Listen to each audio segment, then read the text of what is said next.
Well, hello everybody. Great to be back with you again. This is Seahawk boy Mike. There we go. Let's fix that. Not Brian Engelman. Didn't check one last thing. Uh Seahawk boy Mike B. There we go. Okay. Um anyway, nice to be back with you guys again for another quickie Seahawks live stream here. There's something interesting that came up and I thought it was worth discussing, which is that there appears to be now some sort of controversy over whether or not there should be a quarterback competition in Seattle. And, there are people on both sides. There are people saying, oh, no, Geno Smith has won the job. He should, Howell was brought in here to be a backup. And there's other people saying something completely different. So, what I thought we would do is go over some of the pros and cons, some of the arguments about whether there should be a direct quarterback competition in Seattle or not. And I'll give you a hint right now. The short answer is yes.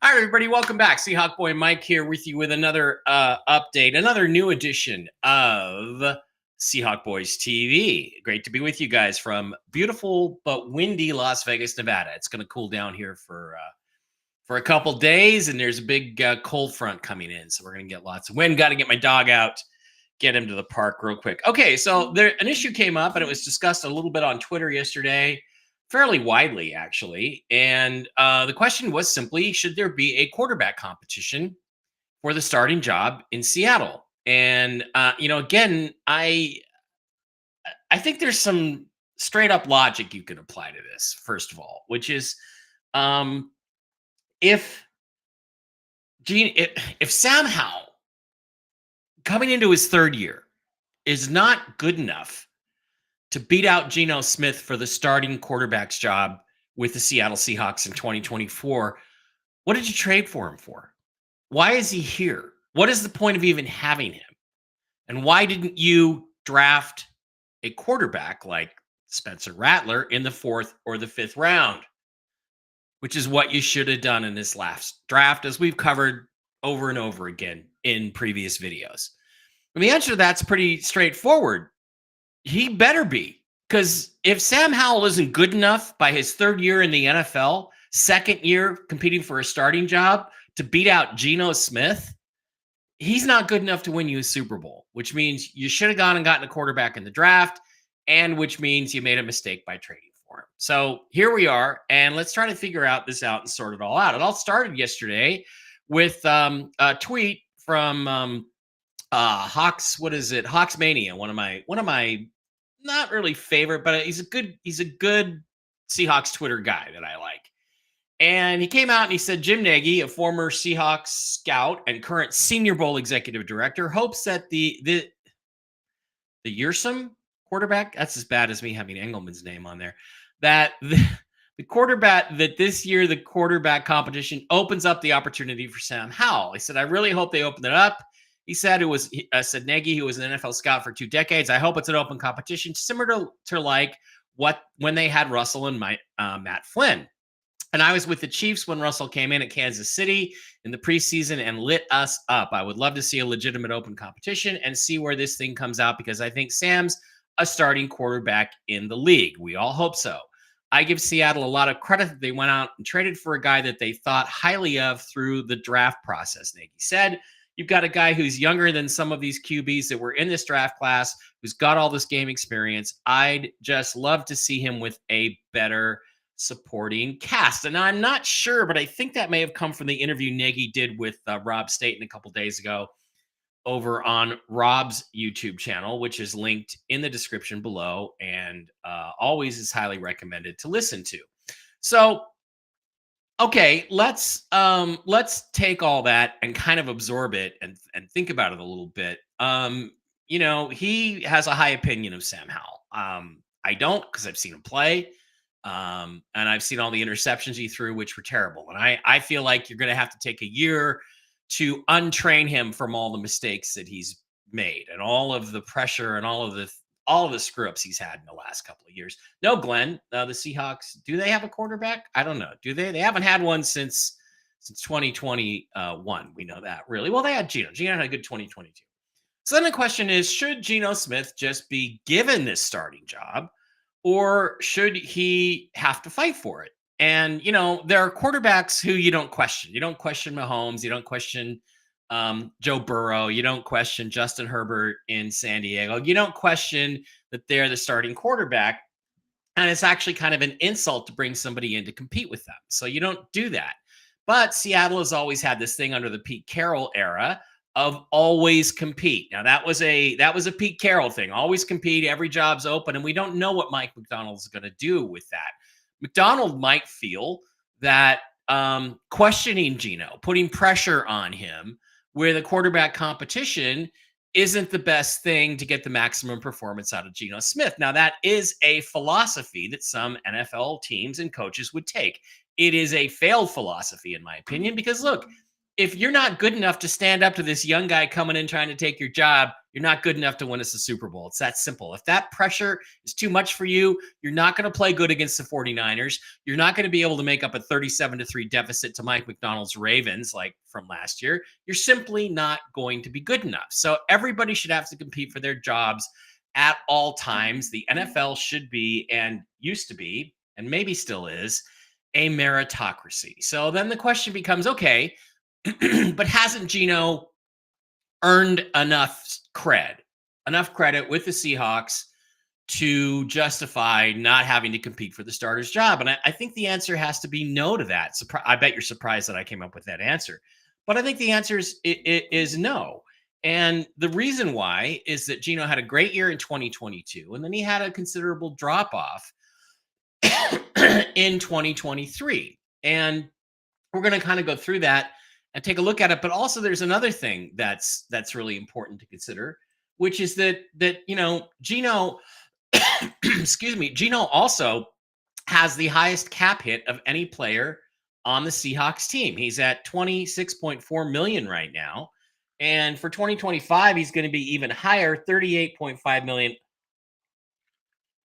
I'm just going to tell you right now, at age 35, Geno Smith is not going to have a $38.5 million cap hit. I mean, if you cut him in 2025, you go from 309, you go from what, about 663,000 over the cap to 24.3 million under it. So that's pretty much guaranteed. Now, what Geno could get himself is, if he plays really great, is he could get himself a new deal of some kind that would be with a much better cap hit for 2025. But he's going to have to really play his balls off in order to do that. So let's take a look at Geno's stats the last couple of seasons. As a starter in 2022, he played really, really well.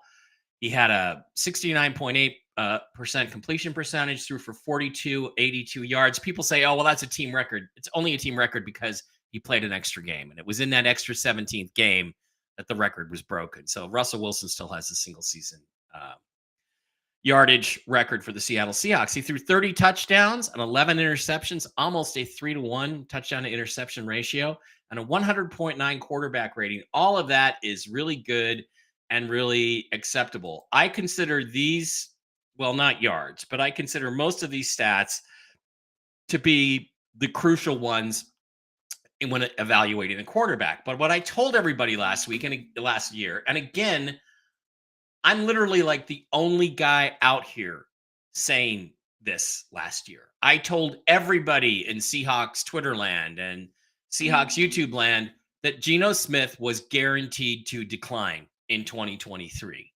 Why? Because if you look at the video that's linked below in the description, Geno Smith is not a unicorn. I'm going to remind you that no career journeyman quarterback who had his best year, his career year, past the age of 30, has ever repeated that level of performance ever. Even elite quarterbacks like Tom Brady and Drew Brees, once they hit their top years in their 30s, They were never able to get back to that level. So I told everybody, and don't tell me Rich Gannon. Rich Gannon had a couple of decent years, and then he had his MVP year, which, by the way, was not even as good, really, as about the same as Jared Goff's 2022 season. It wasn't an MVP year. That award was a joke. But after that, John Gruden exposed him in the Super Bowl, and Rich Gannon fell off the face of the earth and was out of football 2 years later. So it simply doesn't happen. And it wasn't going to happen with Geno. Now, the question is, can Geno bounce back to that 2022 form in 2024?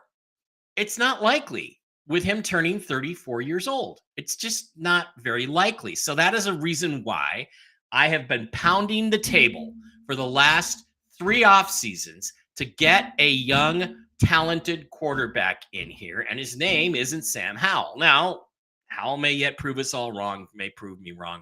I certainly hope he does, because I'm a Seahawks fan first and foremost. But I think it's possible Geno comes relatively close to his 2023 numbers, but not probably ever getting back to 2022. So, when you think about this, there are a few stats that I think are important. I think completion percentage is an important stat when evaluating quarterbacks. I think yards is kind of an important stat, but actually yards per catch, to my mind, is more important than yards. I mean, just gross yards doesn't mean anything. You don't score any points for yards unless you play fantasy football. And that's why all these stupid fantasy geeks, oh, well, look at how many yards, he threw for more yards than Russell Wilson last year. Well, it only matters in fantasy. What matters with a quarterback is touchdowns in the air and on the ground. Does he run for touchdowns? Does he throw for touchdowns? How many? What's his touchdown to interception ratio? So touchdowns is critical. Touchdown to interception ratio, I think, is the key, along with passer rating, to evaluating a quarterback. So people have argued with me about that. There are people that say, well, Geno's QBR was better than Russell Wilson's last year. Well, okay, his passer rating wasn't. And his QBR didn't go down very much. It was about the same. No, it doesn't bode well for Mr. Rogers, Glenn. That's true. It's true. Aaron Rodgers is unlikely to get back to that top level. We'll see if Aaron Rodgers is a unicorn. We'll see if he can come back from that injury and be a great player. But QBR is not a real stat. It is not a real metric. Passer rating is a legit metric. Why? Well, QBR is a joke. QBR was invented by ESPN to try to come up with a, quote, better system than the NFL's passer rating to evaluate quarterbacks. The problem is it's pretty ludicrous. This is an article from Mike Florio over at Pro Football Talk in 2015. And he just came in and he said, look, there's a risk of beating a dead horse when you talk about QBR, ESPN's proprietary statistic that was rolled out with great fanfare 4 years ago as the one stat that measures the totality of a quarterback's performance. I said plenty about QBR last week, but perhaps no more needs to be said. But today I decided to dig a little deeper into what is, according to QBR, the greatest game any quarterback has ever played.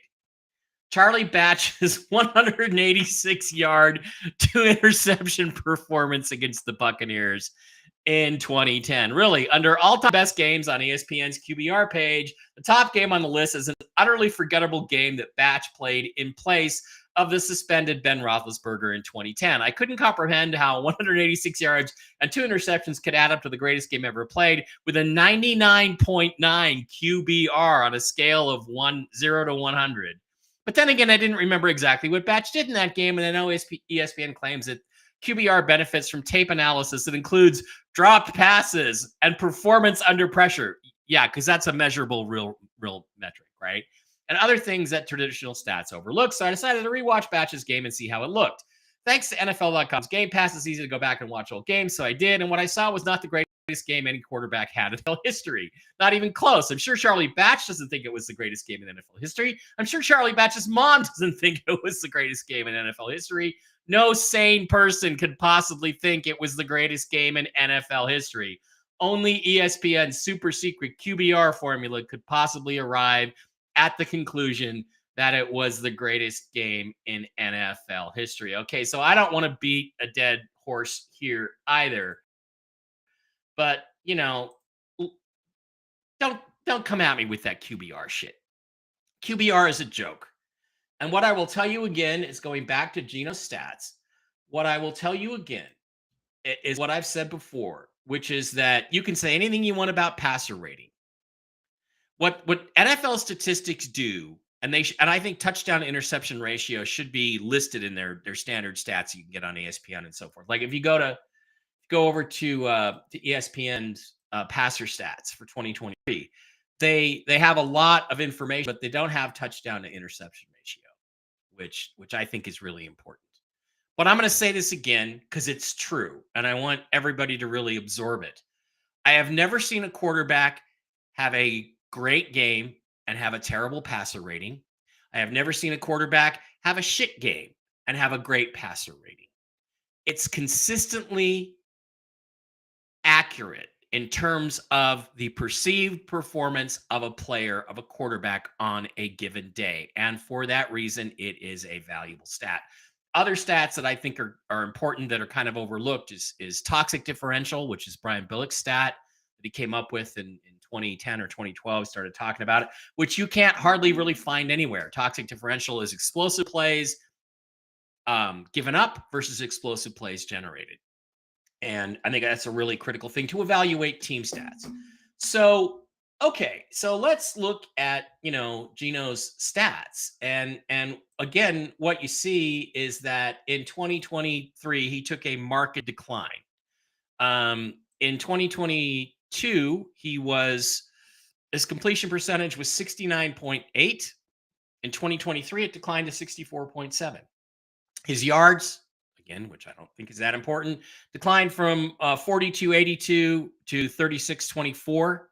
So he dropped off by about 700 or 800 yards. His touchdowns went from 30 to 20. His interceptions went down slightly from 11 to 9. So that's a slight improvement.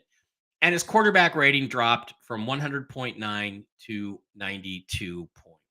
So now let's go back and let's look at touchdown to interception ratio, which I was just making a big deal out of as being an important metric, an important stat in evaluating quarterbacks. And when you see that, you look for 2023, and Geno's touchdown to interception ratio was 2.22.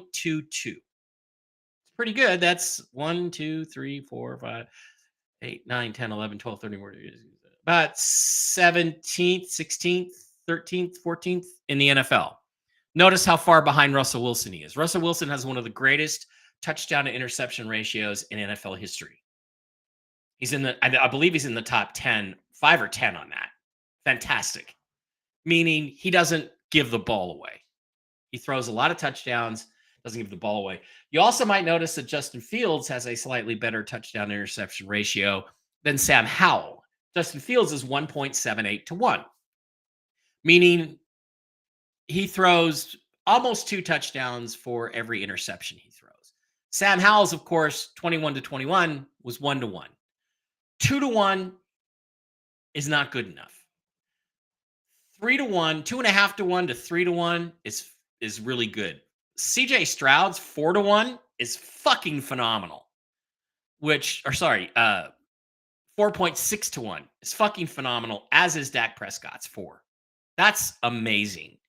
Anything over 3 to 1 is amazing. Now, Derek Carr has a 3.13 to 1 ratio, which is really good, but how many touchdowns did he throw? I don't know. Let's go back and look. How many touchdowns did Derek Carr throw? Touchdowns. Derek Carr. Let me show this tab instead. Again, the ratio only matters if you play a lot and throw. Did I miss him? Where is Derek Carr? Where's the little Saint go? There it is. He threw 25 touchdowns. So that's a really good ratio, 25 to 8. That's a great year for Derek Carr. You got to give him a lot of credit for that. So other stats that kind of mean something, again, yards don't mean anything to me. Average, which is yards per completion, I think is pretty important. The fact that Brock Purdy not only led the NFL in passer rating and other things, and had a lot of yards and has a 9.6 average shows he's throwing the ball deep and doing a great job.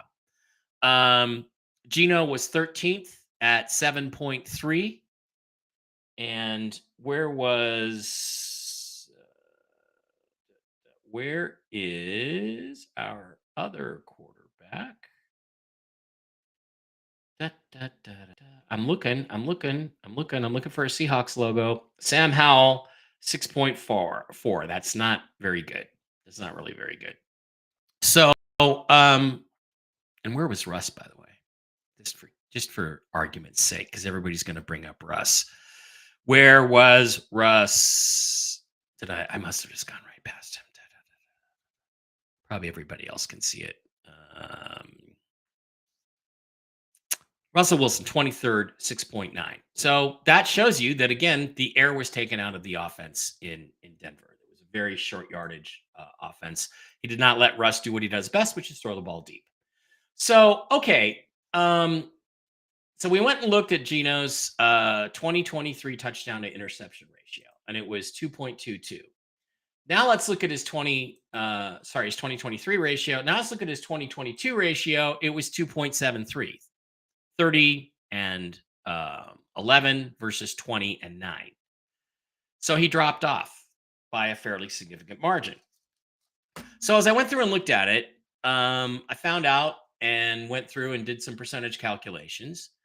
And the overall stats, let's go back to Geno Smith's stats. The overall drop in Geno's performance was in completion percentage, he dropped off by 7.3%. In yards, he dropped off by 15.3%. In touchdowns, he dropped off by 33.3%. That's catastrophically bad. Touchdown to interception ratio was a drop off of 18.6%. And in passer rating, he dropped off by 8.7%. So overall, if you average those 5 or 6 most important stats, 1, 2, 3, 4, 5 key stats that I would use for evaluating a quarterback, it's an overall 14, almost 15% decline. Now, does that mean he's going to decline by 15% again this year? No, it doesn't. But he's going to have a hard time at 34 staying up there. He's going to have a hard time staying up there. And he's got quite a bit of improvement, to get back on track. So getting back to Sam Howell then, and getting back to this tweet, the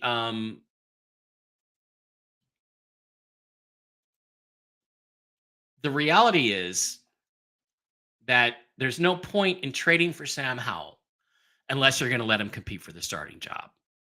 And if he can't beat out Geno Smith, who is declining, 14%, almost 15% decline this past season, then he doesn't deserve the starting quarterback's job. He's in his third year. He's a third-year professional. Okay? He's not a rookie. He's not somebody you have to take care of. He's not somebody you have to coddle and nurture.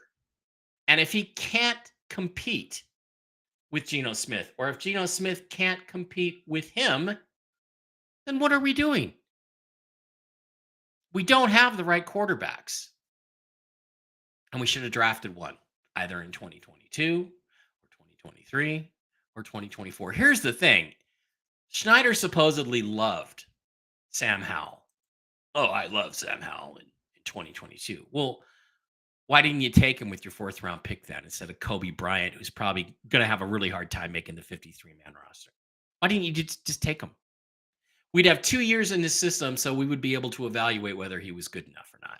We would already probably know. 2 years in the NFL. So I think we're in a situation now where our only hope is that Sam Howell is good enough, because Geno appears to be on the drop down. So the answer to the question is, should Geno be having forced to fight for his starting job? And the answer to that is absolutely yes. Is Sam Howell going to be good enough to beat him out? I don't know. But if he isn't good enough, get rid of him and get rid of Geno and start over next year. You know, Schneider and McDonald were pretty smug in their press conferences this week during Seahawks rookie minicamp. Typical smug Pete Carroll, John Schneider attitude. Oh yeah, well, we're going to do this and we're going to do that and blah blah blah, and and it generally never comes to fruition. So, um, I don't think that's a good sign because I don't think these guys are realistic about where they are. And where they are is that you've got a declining 34-year-old quarterback who's taking up a lot of cap space and is going to take up a massive amount of cap space next year. So you're not going to be able to bring him back unless he has a fantastic year, unless he jumps back to 2022 levels. And here's another point that's really important to think about. Just going back to 2022 levels, 30 touchdowns, 11 interceptions, 100.9 quarterback rating, it's not good enough. With all the players around him, with DK Metcalf and Tyler Lockett and Jackson Smith-Njigba and Ken Walker and Zach Charbonnet and Noah Fant and this new tight end they drafted from Michigan, and with Haynes, with the new guard they drafted, and then Latoa or whatever his name, they're apparently playing him at left guard. The left tackle guy they drafted, they're looking at him as a left guard. And you hear all the usual stuff about how great Byron Murphy looked in shorts yesterday, hitting, tackling sleds, blocking sleds. Great. I'm glad he did. But you're going to have to beat some good teams, Gino. $38.5 million is a pretty massive cap hit. It's not maybe massive by the standards of Dak and Patrick Mahomes and Joe Burrow and Justin Herbert, but Gino's not as good as those guys. Those guys are all capable of winning Super Bowls. So you can't have a cap hit that big for a quarterback who's not good enough. So even if Gino has those kind of stats back, but we don't beat the 49ers and the Rams and the team and any other good teams on our schedules that we have to compete with to win a Super Bowl, if we don't beat some of those teams, if Gino doesn't show that he can do what Russ did on a regular basis, which is beat the best teams in the NFL, you can't bring him back. You can only bring him back maybe if he'll take $9 or $10 million a year to be a backup to Sam Howell or the new guy we bring in. So that's where the pressure point is right now for the Seattle Seahawks. It's at quarterback. And I just wish that they had realized that in 2022, on March 8th, 2022, when they traded away the greatest quarterback this team will ever have, Russell Wilson. Because unfortunately, I think if they don't realize it by now, and there were some disparaging, not really super enthusiastic comments by McDonald and John Schneider about Gino. If they don't realize now that they're in trouble, I got a feeling they're going to realize it a year from now. But a year from now, we don't have a lot of juice. I would have traded out of 16 down to 23 with the Vikings, or taken one of the other deals that was on the table that we've heard so much about. Said that we'd have extra picks next year. We'd have 2/3 and 2/4 next year, plus probably another fourth compensatory pick, fourth and a fifth. So we'd have a first, a second, 2/3, 3/4, and 2/5 next year if they'd taken that deal instead of focusing. Byron Murphy. Got to have Byron Murphy. Yeah, because we're desperate for another 3-tech. Interior 34 defensive lineman. We just got to have that. We got to have the best 3-tech 34 defensive lineman in the NFL. I don't know how that's going to win you any football games. And if Leonard Williams isn't among the top 5 best, why are you paying him $20 million a year and spend a second-round pick on it? Too many things that this regime has done are to avoid embarrassment or tough questions. Fortunately, the Seattle media never asked these guys a fucking tough question. God, I'd love to get a media credential. By the way, can you explain to me what you're going to do at quarterback next year when Gino's cap hit is $38.5 million? What if he doesn't play as well as 2022? I mean, that's the best case scenario is he gets back to 2022. Historically, it's never happened. I don't see how it's going to happen. He probably can get back to 2023, but he's got to get the touchdowns up, and the touchdown to interception ratio has got to get up. if we're going to win games. And he's got to beat some good teams. So either that or Sam Howell has to come in, take the bull by the horns, get out of his shell shock from Washington, from the Redskins experience, and do something for us. If that doesn't happen, we're going to be right back here next year talking about the same shit. How are we going to get a quarterback that can win us a Super Bowl? The answer to that is we should have already had one. We should have already had Purdy or CJ Stroud or Will Levis or even Spencer Rattler, guys who have upside. Justin Fields, who I like. I don't care what anybody else says about him. I think you put good team around Justin Fields, I think he's more effective than Sam Howell. And that's the guy I would have traded for. But to give them credit, Fields apparently had a list of teams that he wanted to go to, a few teams he would be willing to go to, and Seattle may or may not have been on them. We may have made an offer for Fields and been rejected. We don't know. So we got to give him some fair credit on that. Okay, that's it. It's going to be an interesting thing to watch. And one other little piece that I think is interesting is Tua Tagovailoa is in this rookie camp. The Seahawks are smart. They will sign him and bring him to training camp. Why? Because the little guy can make plays. I watched him in the East-West Shrine game, and he is an innovative, imaginative, play-making little dude. And I think he should be at least the third quarterback on this team. I mean, let's bring him into training camp and see how he does, because you just never know. But this team needs a guy at quarterback that can make some magic happen. No question about that. Thanks for being with me. We'll come back and do this again soon. And let's just all hope that Geno is either a unicorn or Sam Howell really is the future, even if some of us don't think that he is. Go Hawks.